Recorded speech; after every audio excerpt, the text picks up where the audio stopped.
চৈত্র মাসের শুক্লপক্ষের একাদশীর নাম কামদা। এই তিথি পাপনাশক ও পুণ্যদায়িনী। পূর্বকালে মনোরম নাগপুরের স্বর্ণ নির্মিত গৃহে বিষধর নাগেরা বাস করত। তাদের রাজা ছিল পুণ্ডরিক। গন্ধর্ব, কিন্নর ও অপ্সরাদের দ্বারা তিনি সেবিত হতেন।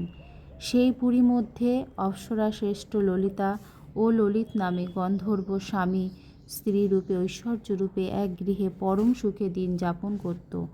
একদিন পুণ্ডরীকের রাজসভায় ললিত একা গান করছিল। এমন সময় ললিতার কথা তার মনে পড়ল। ফলে সঙ্গীতের স্বর, লয়, তাল মনের বিপর্যয় ঘটল। কর্কটক নামে এক নাগ ললিতের মনোভাব বুঝতে পারল। গানের ছন্দভঙ্গের ব্যাপারটি সে পুণ্ডরিক রাজার কাছে জানাল। তা শুনে সর্পরাজ ক্রোধ ভরে কাকমাতুর ললিতকে সে দুর্মতি, তুমি রাক্ষস হও বলে অভিশাপ দান করল। সঙ্গে সঙ্গে সেই ললিত ভয়ঙ্কর রাক্ষস মূর্তি ধারণ করল। তার হাত 10 যোজন বিস্তৃত, মুখ পর্বত গুচ্ছা তুল্য, চোখ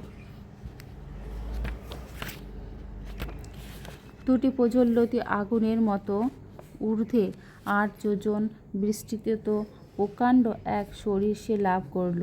ললিতের এরকম ভয়ঙ্কর রাক্ষস শরীর দেখে ললিতা মহা দুঃখে চিন্তায় ব্যাকুল হলেন। স্বেচ্ছাচারী রাক্ষস ললিত দুর্গম বনে ভ্রমণ করতে লাগল। ললিতা কিন্তু তার সঙ্গ ত্যাগ করল না।